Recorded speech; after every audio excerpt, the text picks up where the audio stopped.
And hello and welcome to A Gypsy's Kiss. It's Wednesday Fennsday, and I'm Shelley Carney. And I'm Toby Younis. Stick with us a couple of seconds and we'll talk about wah-wah. Wah-wah-wah. Wah-wah-wah.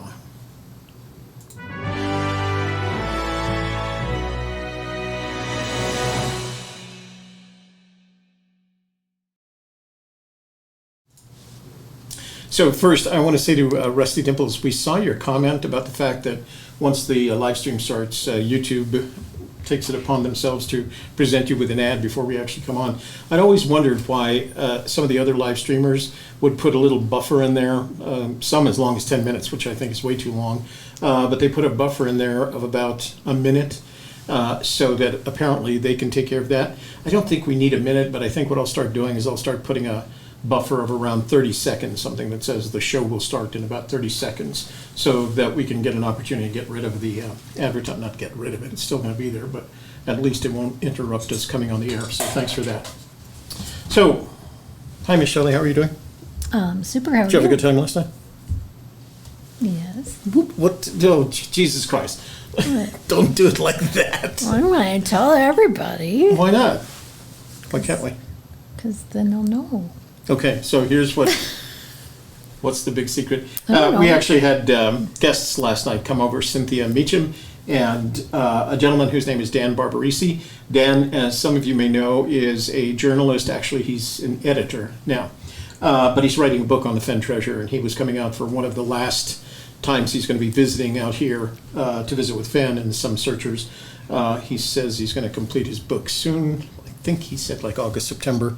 And then it'll be published into next year. So they were over for cocktails and conversation last night. You'll see a photo of it in our community tab. He's a really nice guy, super sharp, super nice guy, committed to making this book as good as possible, and he's put a lot of work into it. So I'm looking forward to. I asked him if he wanted to come on for an interview to pre-promote his book, and he said no, he wanted to wait until the book was published. But then he'll come on and we'll have a long talk with him. Give him a chance to do some call-ins, okay? Let me do some housekeeping. Housekeeping, you want though? Make sure that before you leave today, you take the opportunity to like our video. YouTube likes it when you like our videos. In addition to that, we'd appreciate it if you'd share our video with your family, friends, neighbors, business associates, and social networks, because that gives us the opportunity to grow our channel. How come we didn't do the grow? Well, we don't do as much fancy stuff in the afternoon show, I guess. Oh, we don't? Yeah. Oh, I didn't know that was a thing. Yeah.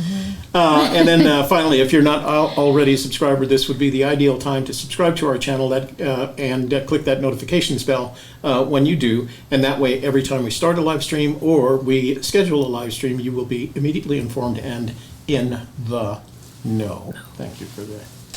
There was something else I wanted to mention, and now I can't remember. It was part of housekeeping. Subscribe. All right, talk about what Share. Greg Keller is telling them.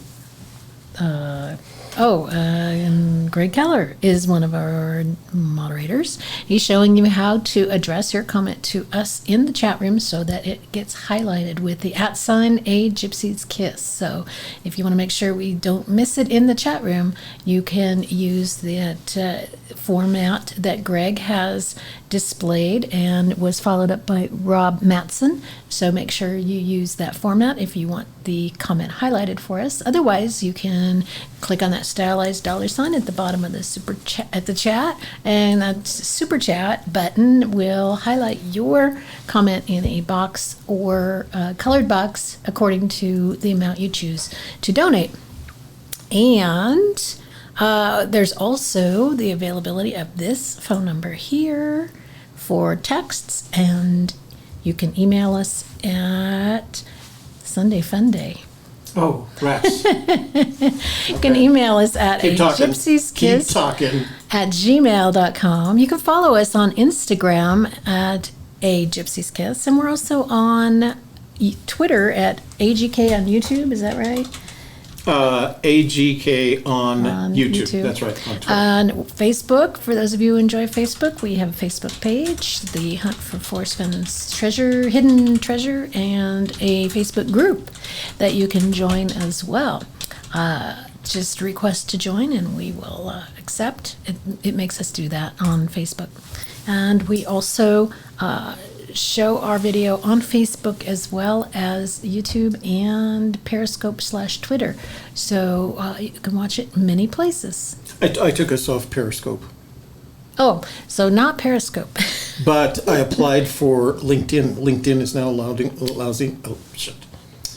live streams. Oh, really? Restream.io is now going to... I did not know that. Yeah, I just found out Very good. last night. All Night before right, last. soon to be on LinkedIn. Yeah. And we're working on that Amazon Fire thing, so we'll let you know how that's going.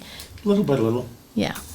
So we're trying to get ourselves out there so we can grow again and get the word out that we are here and we are talking about the Forrest Fenn treasure.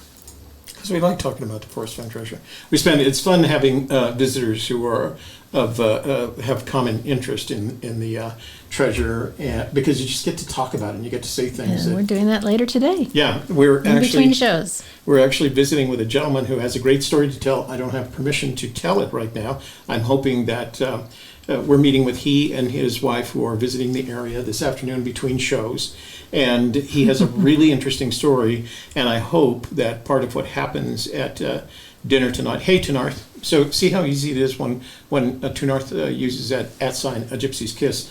It's really easy for us to spot it in chat. That's right. But we're going to be having dinner with him between shows this afternoon, and he told me his story, and it sounds like a damned interesting story, and I'm hoping he'll let us tell it to you, because I don't know necessarily that he has a YouTube channel. So we'll be able to tell you about that, hopefully in this evening's show. I get annoyed when it doesn't work, though, because, look at Dwight Gwynn. He did it right, and yet it doesn't show up orange for us. I wonder if that's Gypsy's. No, he's got no spaces between Gypsy and Kiss, and he doesn't have it. He does. Dwight Gwynn. Oh, I'm sorry, Jim Sue. Howdy from Houston. Where do you see that? Right there. It's not highlighting in orange, and you wrote it You just have right. to precede it. You have to precede the comment. You have No, to you start. do not. No? Other people have put it at the end, Yeah. including Greg Keller. Right. See? Oh, yeah. See. Sometimes it just doesn't work. I think it's because he's maybe on a cell phone. I'm not sure why. Could it be that he's on his cell phone? It could be. Anyway, you guys do your best, and we'll do our best. Wayne asked, did Cynthia have any new stories from her boots on the ground? She's holding, she's holding her cards. She's going to go back this very month, close so to the until she chest, gets back from this next trip, she doesn't really want to say any more about it. If Yeah. you want to see her crossing the river and the bear spray incident, which actually I've not looked at, but I've heard about, make sure you go to her channel on YouTube. She has her So own those channel. videos up there. Yeah. Cynthia Meacham. So the surprise that we had for you on Sunday, Yeah. was it when we said that there was going to be a surprise? The surprise was going to be a visit from Cynthia. She was planning to show up. We'd seen her that afternoon because she came by to visit when Kevin and I were putting up shelves in my garage, and she picked up that painting. She did get the painting to Fenn, and he did take it. So Yeah, so Frank Brousseau, the painting has gone to Fenn. Fenn has received it, and he said thank you. So she was going to be the surprise, but she called us earlier in the day or just before the show, and she said that she was going back from another search in the area that she last searched in, and that she didn't want to talk about it right now, and that's kind of where she was. That's kind of where she was last night. So we did talk about searching in general, about Dan's book and his progress on that. He's a very personable guy, and so we sat outside for a while until it just got too chilly, too windy. Then we came back in the house and we set out a little East Coast spread for him, and we had a good time. When he was here late, we showed him. He had never seen the studio, of course, so we showed him the studio, and we sat there and just talked about this. It was a lot of fun. Okay, we are seeing comments highlighted in orange from Wayne Ross and Virginia Mann and Greg Keller and M.A. Hammock, Tony Russi. Wayne Ross, Tony Russi, Missouri Dave, Texas AD, So you guys are doing it right, and it's working. Tony says I have a cell phone. Oh, I have a bad cell phone. Oh, and Oscar Rodriguez. Oh, Where's the okay, video fine. of the camel hump day? That comes on tonight. Right, that's on our Wednesday night show. Yeah. We save it for that.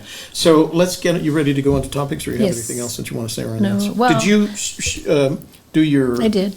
watch thing? Yes. Could you do it on my channel? Can you get into No. my channel? Oh.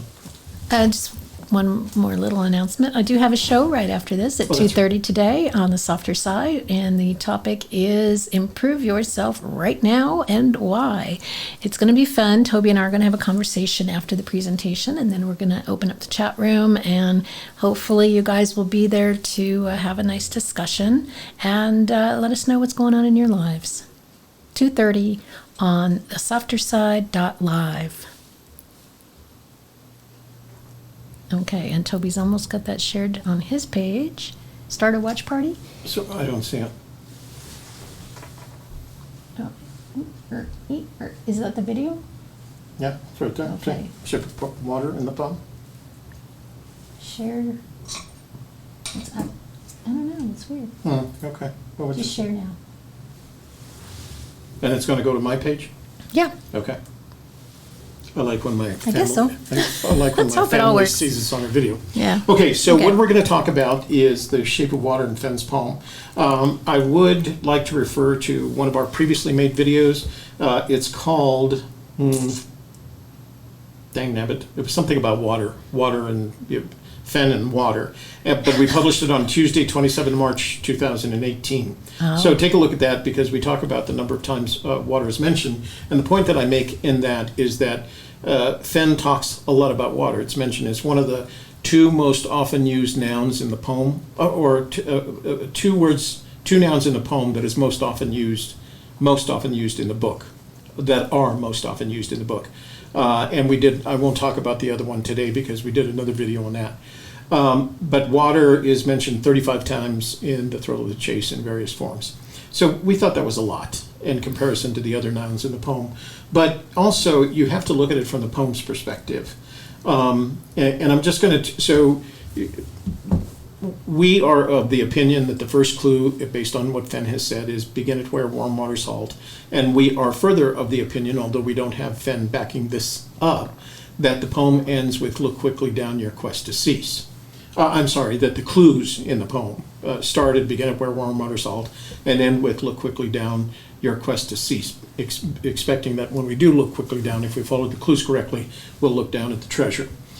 Well, so those 9 clues in those verses 2, 3, and part of 4, if you look at the number of times that water is mentioned or implied, because he uses the word water once and the word waters once as well. But where warm waters halt is a reference to water. Canyon down, because most canyons, unless they're desert canyons, have water at the bottom, and even desert canyons will flash flood with water in them. Put in below the home of Brown. The put in below is a reference to what you do with a boat. It's another water reference. The end is ever drawing nigh. The word drawing is a word that's used when you're drawing water from a well or scooping water from a bucket. You're drawing water. Now it's used in this context, but again, it has a kind of water component to it. No paddle up your creek, another reference to water, and then finally heavy loads and waters high. So in those 9, what we think of as the 9 clues, there's 6 references to water. So the conclusion I came to, and I'm going to have you argue with me if you think you can do that. If no, not you think you. If I'd like you to have you want call to do in, that, and you want to do that. Here's what I'd like to conclude. Here's what I conclude. If you're searching for Fenn's treasure in an area that is effectively dry, you're probably in the wrong place, because he has a thing for water. He really does have a thing for water.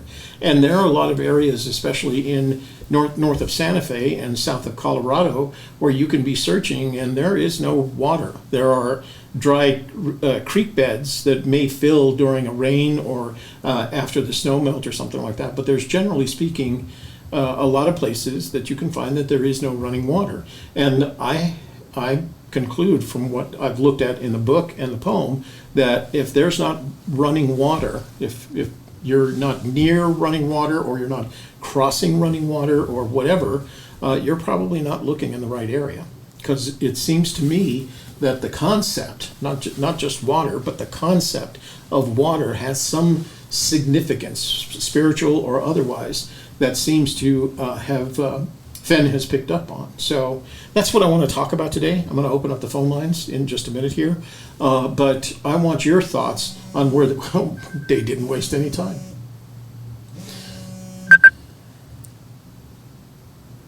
Hey, you reached Toby and Shelley.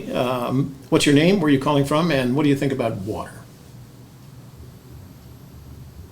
Hello.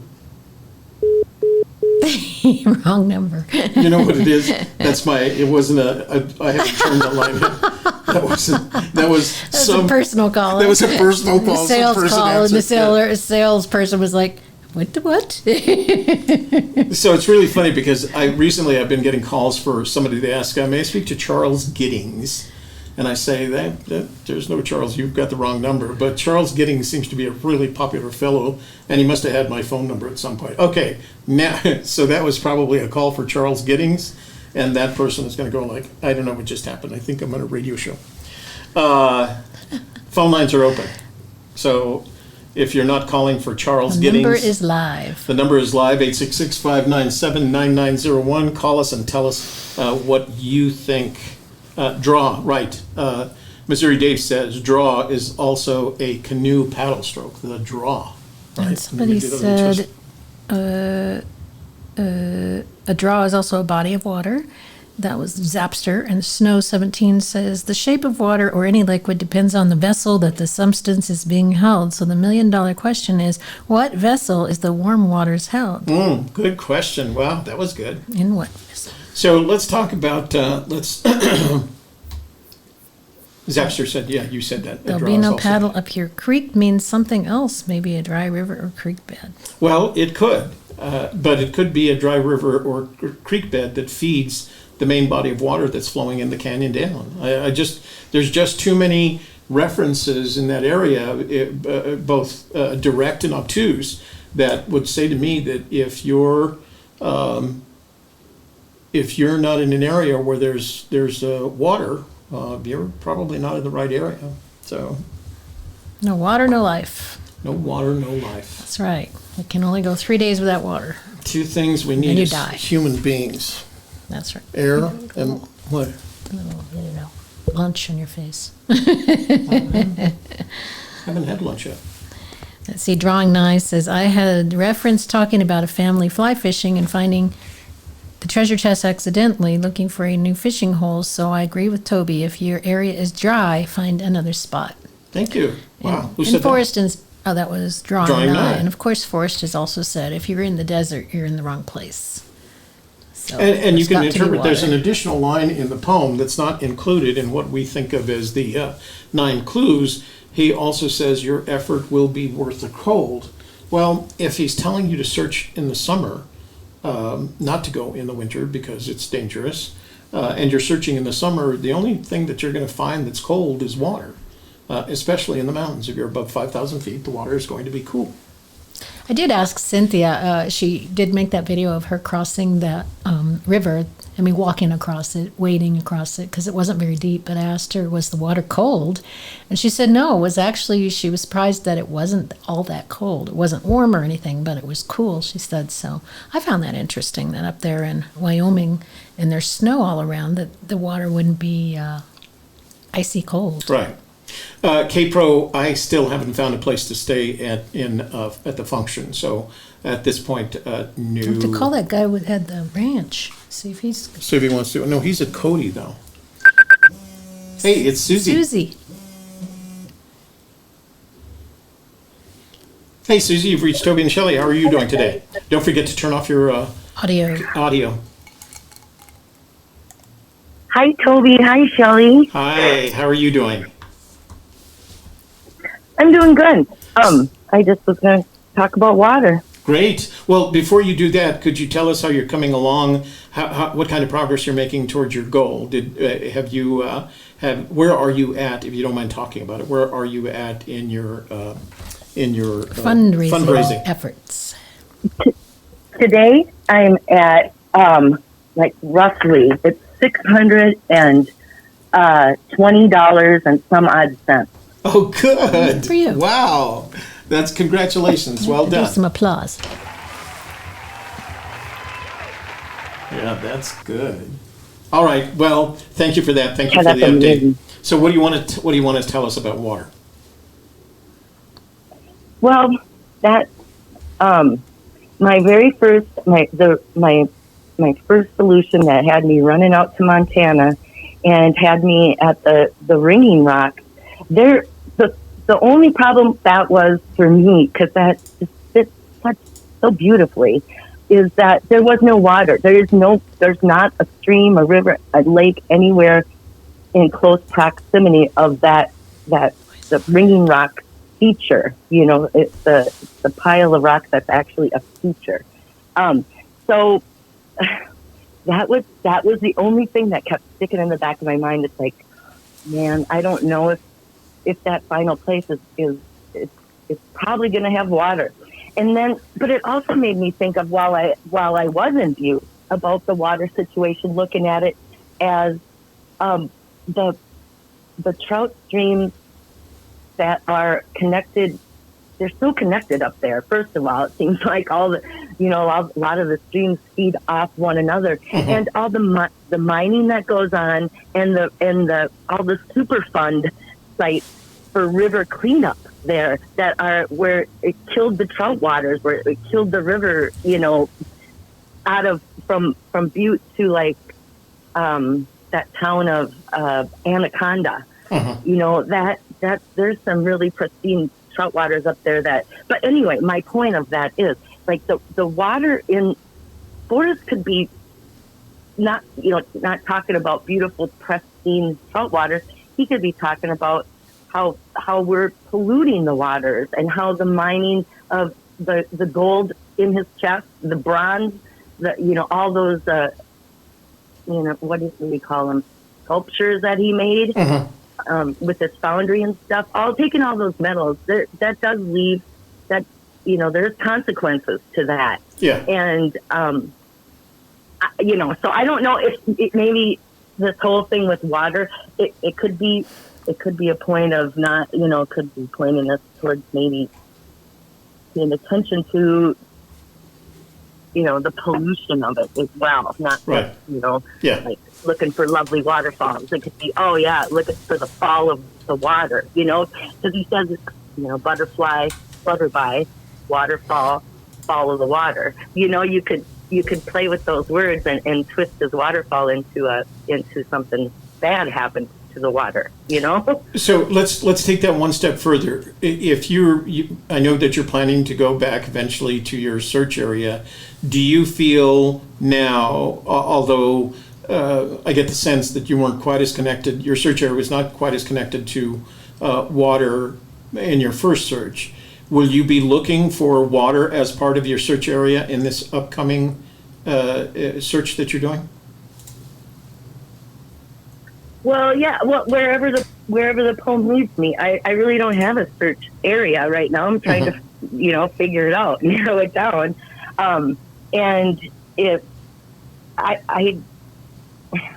I'm not going to rule it out, just like I didn't rule out, the Ringing Rock. I'm not going to rule it out completely. That the chest is, But what makes sense to me is having it. The chest, the actual location of the actual chest being somehow tied to a riverbank, because just the whole idea of bank, father on the banco, and a bank is a place where you put money. So, and the whole water right that Illinois Ghost pointed out to everybody in a video that the water rights, if you're above the high water mark or below the water mark, that's public property. Even if a river is on private property, you can navigate that river, it's good, So If you're below the high water mark. That makes a lot of sense. Yeah, yeah. So Mike Calazars brings up a good point. What are the chances, do you think, that the treasure is actually in the water? No, I don't think it's. Well, it possibly could be part of the year, like maybe during runoff or maybe during, spring when it's really blowing. But I don't think, I think it's high enough, and maybe that whole high water mark rule law about, where people can go. How, like, are we talking about, could it be like a 10,000-year-old watermark up on the wall, or could it be a technicality where you're like, look, you can see where that was carved, but it took whatever, a million years to carve it that lower. I mean, I don't know. I think there's too many. I don't necessarily think it's underwater, but I think it might be, really close to it, or possibly maybe even inch up towards that being, might touch water at some points of the year, but not at all times. And I don't think it's submerged. I think it would just depend, on the conditions. Maybe I don't really know. Yeah, I think we would agree that it's not in the water per se. That it might be near someplace and it's above the high water mark. In an area that's public access, right? Because that's how I always think of it. My problem with it being at the high water mark on private, that protects the private land, is that somehow or the other you have to cross the private land to get it, or you have to raft down that river to avoid walking on the private land. So, but I think generally we'd agree with you, and I think most of the community would agree with you, that it's not placed in water. He did, as someone mentioned in the room, he did say that it was wet at some time of the year, and we think that's related to the laws of physics and meteorology. That it's not necessarily that it can be wet exactly right. Like just because it's in the forest. A bronze statue can, like they sweat outside. A bronze statue just can sweat naturally. It just happens. Another twist on that whole river private property thing is that idea of a campground. You're at a campground and that's private property then, right? If it's not at a national park, but somebody's, mom and pop campground somewhere, or some cabins that they're renting somewhere that's on a river. Right. So if you're renting that space and you're renting a campsite next to the river, is that fair game search? Then you're okay to be walking up to the riverbank and to the river, and then it is everybody's property once your feet are in the water or whatever. So that's where I think private property might come into play. Right. Is some sort of a rental thing, including a campground, a campsite. Right. A day area, a picnic area. You have effectively, when you're on a private campground or a cabin that is owned by somebody else, you're basically leasing that space. But it might provide you never take ownership. Title is never transferred to you. You're basically leasing it for a fixed period of time. But if you do have access to an area below the high water mark from that location, that would certainly qualify. I agree with you there. Yeah. So another thing about water high is, well, I don't know how to tie it all into water necessarily. Is the whole fire, like I know in the Gallatin National Forest area that you can rent, there's cabins sprinkled throughout the wilderness that can be rented, and also there are also what do you call those where the firemen where they watch the forest fires, they climb up into the towers. Yeah, fire towers. A fire tower type thing. I can see that, fire water somehow relating, I don't know, but that could be a possibility too. I thought you can rent those, or there's places in Gallatin where you can rent one of those Fire to stay towers. in. Yeah, they're not in used one of those anymore. Fire things. Yeah. They're not used anymore. I actually used to spend my summers working on one of those fire towers in the national Santa Fe National Forest. So let me ask you one quick question before we go on to other callers. When you look at the heavy loads and waters high, when I think of that, when I see that phrase, the first thing that comes to my mind is a waterfall. Do you have any other thoughts on what waters high could represent? Water high. Water high. I'm sorry, you're right.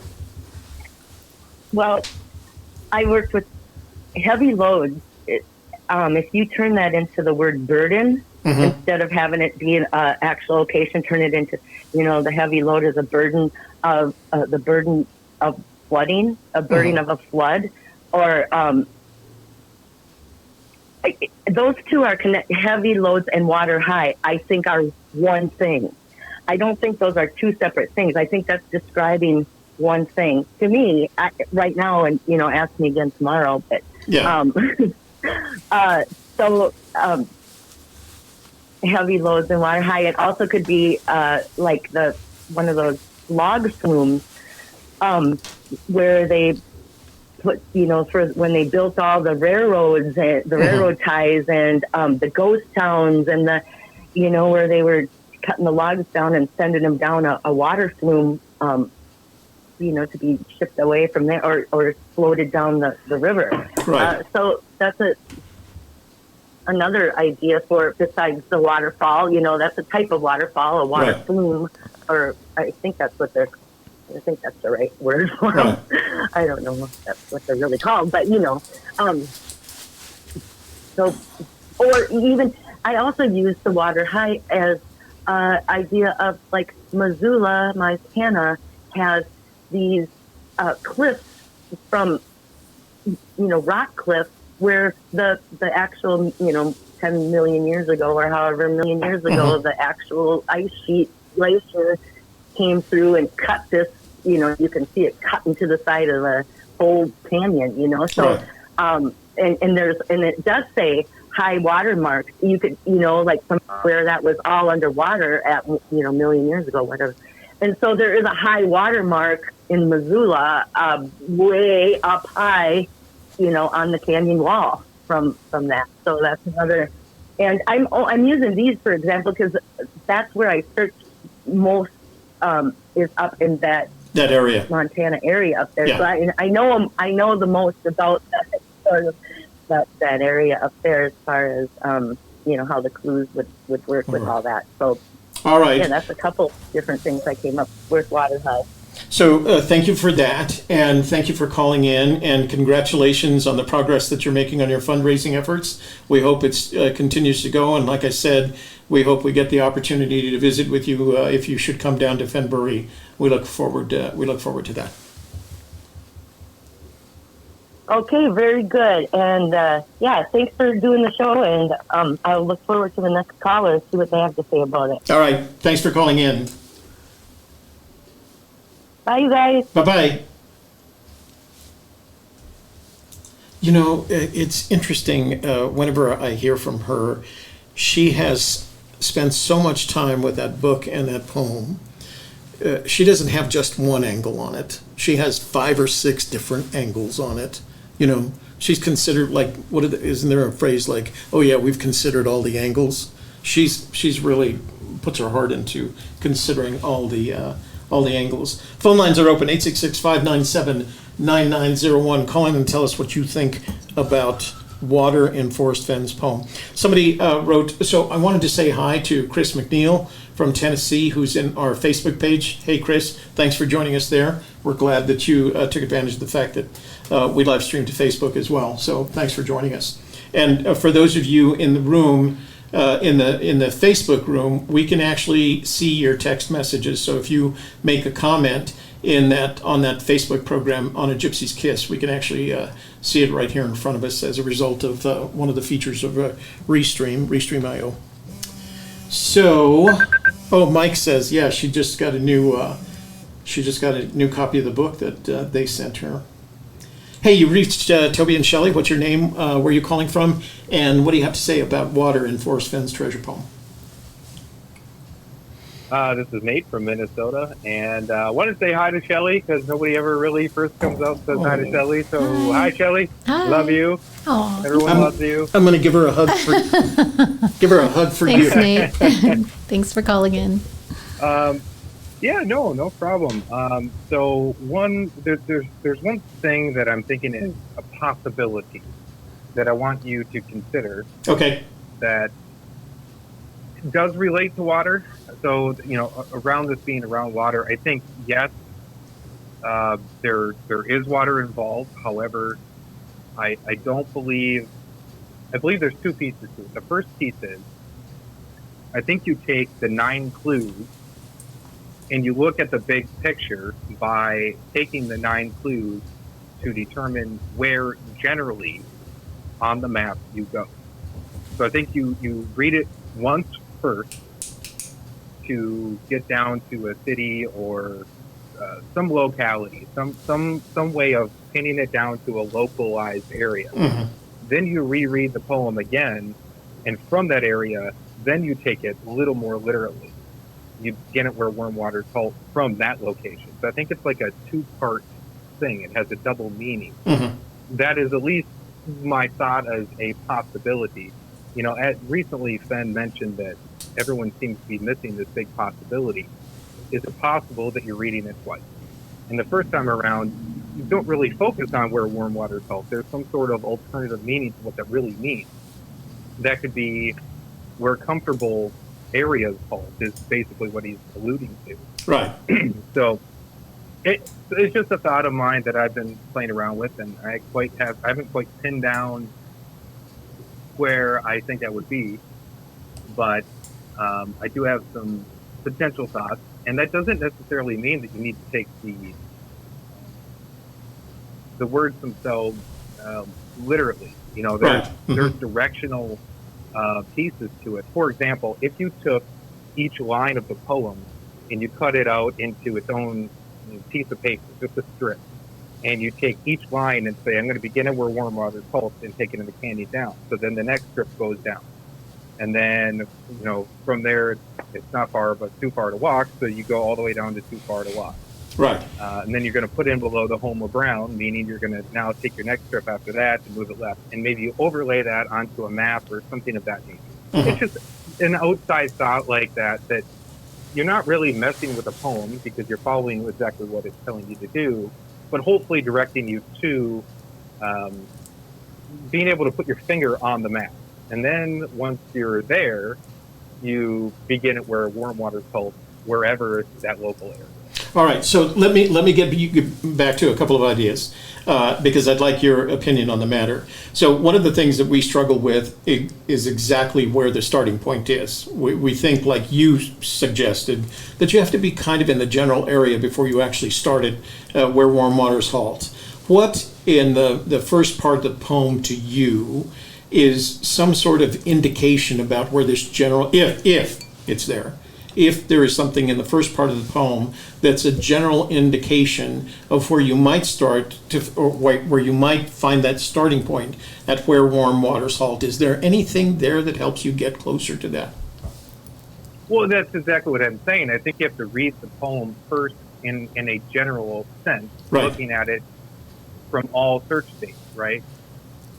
And if you were to take the strips of paper that I'm talking about, each line of the poem, mm-hmm, and you were starting to position them vertically and horizontally based on what the poem is telling you to do, mm-hmm, it could result in some sort of pattern. You can then either overlay that pattern onto a map, and that might make an X on the map or something of that nature, or it very well could just bring you to an ending point. mm-hmm. Maybe that's where Keith is in that situation.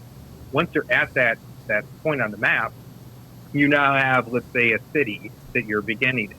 So now you would essentially zoom in on Google Earth and go, okay, if I'm here, if I'm standing right where I think the starting point of the poem really is, now I need to reread the poem again and say, begin at where warm water halt from that point. Mm-hmm. So, for example, if it dropped me right to Santa Fe, so I read the poem the first time, I take my strips of paper and I change directions based on how the poem is directing me to, and the end of it brings me right to Santa Fe. Right. I would then start in Santa Fe and say, from here, where do warm waters hold? Literally, where do warm waters hold? Not, right. So I think at the first part, I think that's why he's trying to tell you, look at the big picture, because, like you said, there's a million where warm waters hold, right? He says it. And the reality of it is there has to be some sort of indication inside the poem to drive you to a more localized position on the map, so that you can then start where warm waters hold, which means the infrastructure has to be there. There has to be some sort of way of taking the poem and getting to a localized area on the map. To get there, you very well might have to think, he says to stay in the box, but you might have to think outside of the box in order to get back in the box, if that makes sense. All right, so I think that's what we're missing. So let's go back to the initial question and tell me whether you agree with or disagree with this statement. If there's not water in the area in which you are searching, you're searching in the wrong area. Agreed. Okay. I agree with that statement. But there's a but. I guess there's where I'm going with that. The but part of it is that I don't want to lose emphasis on. Okay, so I feel like people are just looking for where warm waters hold just randomly, just sifting through Google or just kind of flying all over the place, mindlessly looking for it and hoping that they land upon something, and then they see the word brown and they're like, oh, look at that. I don't think it's going to be found that way. Right. I think you literally have to stop for a second and say, let's stop looking for water. Don't worry about water right now. We don't want to worry about water right now. So that's what I'm saying. Your search area. So you don't think water is important? I don't think water is important in discovering the initial start of where, from there, you start where warm water goes. I need to arrive at Denver, or I need to arrive at Santa Fe as my starting point. I need to arrive at some city, somewhere, somehow, at some point on the map. And at that point, standing there, I can say, okay, from here, I'm going to begin at where warm water is hold, and taking in the canyon down, and go so forth. So that's what I wanted to bring into the conversation, because I believe this is why it has not been found. All right, let's go. So I think this is why it's the most difficult clue. Let me interrupt, because I have a couple more questions before we get on to the next caller. And the first one is, you mentioned an interpretation of the lines in the poem. When you use the phrase, the lines in the poem, are you talking about each line in each stanza, the 24 lines in the poem, or are you talking about the 9 sentences? No, because he stated quite clearly that the first clue is begin at where warm water is hold. Right. And, I think it's still up for debate on which lines are which the clue lines. Numbers. Yeah, right? you can debate that. That is debatable. Right. So, but if you start it from begin at where warm water is hold, and then from there, you take the strip that would say, and take it in the canyon down, you would turn that downwards towards you, and then continue to build out your track, as he would say. Because, like you said, try to create a track through circumstance, and then that will lead you to it. A track is all right. He talks about his ball of yarn. If you take this whole thing out and you now have a string, and wait, hold on, we're getting way off track. Let me go back to the original question. Mm-hmm. Can you and I, and then I'm going to go on to the next caller. Can you and I agree that you should, in your search area, if you're not seeing, hearing, or smelling water, you're probably not in the right search area? Can we agree on that? If you're looking at the final location, if your starting point, yes, and along the way, yes. Okay, any location, that's fair. Probably. You know what I'm going to do this weekend? I'm going to go up to a place in northern New Mexico that looks like it might be a place where Fenn could hide a treasure, primarily because the Native Americans did exactly that in their time period when they were the only ones in this area. And there's no water. There isn't any water. It just doesn't have water. So, all right. Nate, thanks for calling in. I appreciate it. I always love hearing from the folks up north that aren't quite in Canada. Well, no, that. Okay. I like hearing from Canadians as well, too. So thanks for calling in. Let me get on to the next caller. And you have a good day. All right. Sounds good. You take care. Yep. Bye, Shelley. Bye. All right. Bye-bye. So before I go on, you guys asked me while I was waving. Ray said his daughter Francine, 8-year-old daughter Francine, was watching the program. So I wanted to say hi to Francine. Thanks for joining us today. We got a call in. Hey, you've reached Shelley. Thanks for calling. What's your name? Where are you calling from? Where are you calling from? And what do you think about this hypothesis that if there's not water in your search area, you're in the wrong search area? I am Rudy Green. I'm from Tennessee. Hey, Rudy. And hello, everyone. I agree with the hypothesis about water being present. And of course, there's the quote that Forrest said that one of the things that he would, I think he said he would hear water, right? Wasn't that one of the statements about what he hears? I know which statement. I know which statement you're referring to, where somebody asked him a question about what would he see when he was in the area, and that's where he made the mistake about combining sage, pinon trees, and ponderosa pines. I don't remember if he said word. Maybe somebody could check that. Right. Maybe somebody could check that particular quote on Terry Scant. It's the one where he talks about what would I see, and then he took back one. I think he took back the pinon trees. Mm-hmm. Yeah. So I don't remember if he mentioned water in that. That would be danged interesting. So maybe he's already told us where. Maybe he didn't. I could be misremembering that. But I wanted to tell you, as far as just you mentioned earlier on about the water being used twice in the poem, that actual word, water. And I don't think I'm the first person to have noticed this, so I'm not going to claim it as my own original theory. I'm pretty sure I've seen it online before as well. But a second interesting part about that is the initials of Waters Hole and Water High are the same. They're both WH, which is the two spots where the word water appears in the poem. So I have my own working hypothesis that these, we have Forrest making an allusion to the T.S. Eliot quote as well, about knowing the beginning and the end, that there's a good possibility that these are talking about the same type of feature. So this could apply to a bunch of different solves. It's not specific to a certain theory, but maybe if you're a waterfall searcher, you start at a waterfall and you end at a waterfall. Yeah. It doesn't seem statistically improbable that those would have similar initials in that manner. Interesting.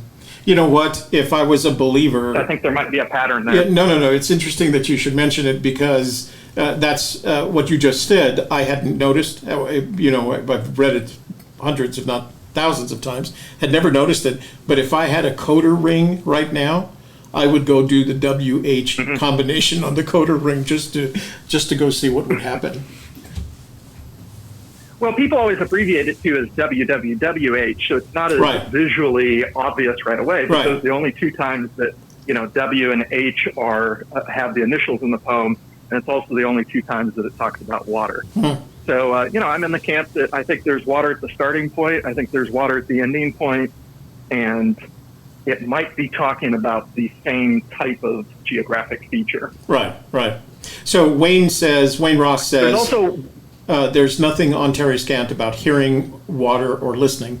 And I think, again, he's referring to that one quote about what you would see when, I'm going to have to go, but I'll go. You were standing where the treasure was. Right, if you were standing where the treasure was, what would you see? And that's where he talks about trees and animal life and things. He did. I don't recall him mentioning water, but I'm going to do some research in that area just to see. Yeah, I might have imagined that. Well, we should create our own visualizations for what's there. Don't feel like the lone stranger when it comes to that. I do that all the time. And then Shelley proverbially, metaphorically slaps me back into reality. Metaphorically. Yeah.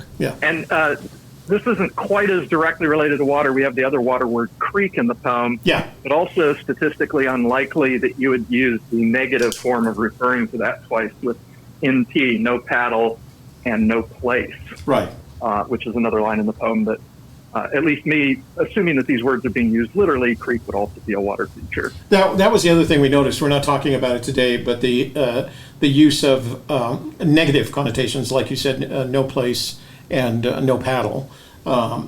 We think that has some kind of significance. We don't know what it is yet, but it's interesting to kind of follow up on that. Because it's really unlikely that that would be naturally formed that way. Yeah, exactly. It's not normal to how people would talk. Right. Even in poetry. Even in poetry, that's I think right. Forrest would have noticed that he was using similar language. So Yeah. maybe those are associated together or have a relationship similar to water salt, water high. Well, I Rudy, don't know. I don't have the chest either. yeah, nor do any of us. There's some guy commenting on all my on our recent YouTube videos that he wants me to fess up. He says that we've actually found the treasure. So, Feather, let me take off my glasses so you can see my eyes clearly. Feather, we don't have the treasure. We haven't found the treasure, and even worse, we have no idea where to look for the treasure. We certainly wouldn't be doing this show if Yeah. we had the treasure. It would be silly. Yeah, you know what we'd be doing? We'd buy an RV and just We travel have so around. many other things we could do Yeah. with our lives. So, That'll be the canary in the coal mine. Yeah, When you guys exactly. buy an RV, then we all know. yeah, exactly. If suddenly Shelley and I aren't on Gypsy's Kiss anymore, yeah, we found the treasure. But hey, we're not looking. So. Yeah, it'd be very, very different day for us. Yeah. All right, Rudy from Tennessee, thanks for calling in. We like your thoughts, and please feel free to call in on future shows. All right, will do. Thank Take you, guys. care. Bye-bye. Bye. So I think I have time for one more call. We're getting close to the hour. Shelley's got to get her show started at 2:30, and then we got to go to a kind of a lunch dinner afterwards Dinner. with Steve. Why is brunch an accepted word, but lunner, nobody ever uses that? Or even lunner. I guess you could call it lunner. Because the Europeans started the whole brunch movement. We just picked up on it. One last call. Here it is. Hey, you've reached Toby and Shelley. What's your name? Where are you calling from? And what are your thoughts on the matter of water in Forrest Fenn's poem? Hey guys, how's it going? It's Adrian from Toronto again. Hey, what do you say, brother? Not much. How's your day going? So far, so good. No disasters, and apparently Yeah. our Our audio audio glitch. works. Yeah, our audio. But we actually. This time you guys had no issues with the audio. That's Yeah, good. no, what we did, I actually, just before we got on the air, I ran with OBS, you can actually record in addition to stream. So we ran a 2-minute long recording just to make sure there were no audio glitches. So whatever happened that one time was unique to that one time, and that'll make it even harder to figure out what happened. So, but no, Well, we can only hope so, right? yeah, it doesn't happen again. Uh, So what are your thoughts on I water? was calling on a couple of things. Yeah. So just quickly on what you were saying, how is it possible there is no water at all in this journey? And my solve doesn't actually conclude that, but it is possible. Obviously, if begin where warm water salt is metaphorical, then there's nothing else that guarantees that you are around water. The part where it says there's no paddle up your creek, it could be a dry creek. So again, my solve doesn't actually conclude that, but I don't think there's anything to guarantee that you would be wrong if you went to a place that had no water along your journey. Right, Right. and we agree. I mean, these are all opinions, right? We look at it Right, and we yeah. see water. Some people look at it and see dry, like you suggest, dry creek beds. We were just kind of as you do the research from a statistical perspective, as the number of times not only is it mentioned either directly or obtusely in the poem, the number of times it's mentioned in the book. And we know he's Right. close to it. We know that he's a fly fisherman. Every one of those pictures in Yellowstone has water in the background, and so we have to think. But you're right.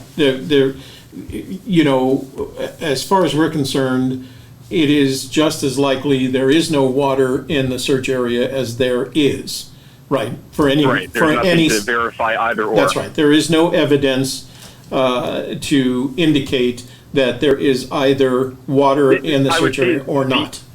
There is the only evidence that I could say there is the fact that he has mentioned so many times how he enjoys fishing. Right. So the odds of there actually being no water around in a place where he wanted to pass away or something like that, I doubt is the case. But that's really not evidence. That's just more, again, just coming to a conclusion that would make sense. But nothing in the poem verifies either or, for sure. If anybody has ever trout fished along any of the rivers in the Rocky Mountains, there's a point in the day where you're done, whether you've caught fish or not. You've had a great day. You're a little bit more sunburned or tanned, depending on your complexion. And you're sitting by the river, kind of pulling your gear back together, or maybe even cleaning some fish.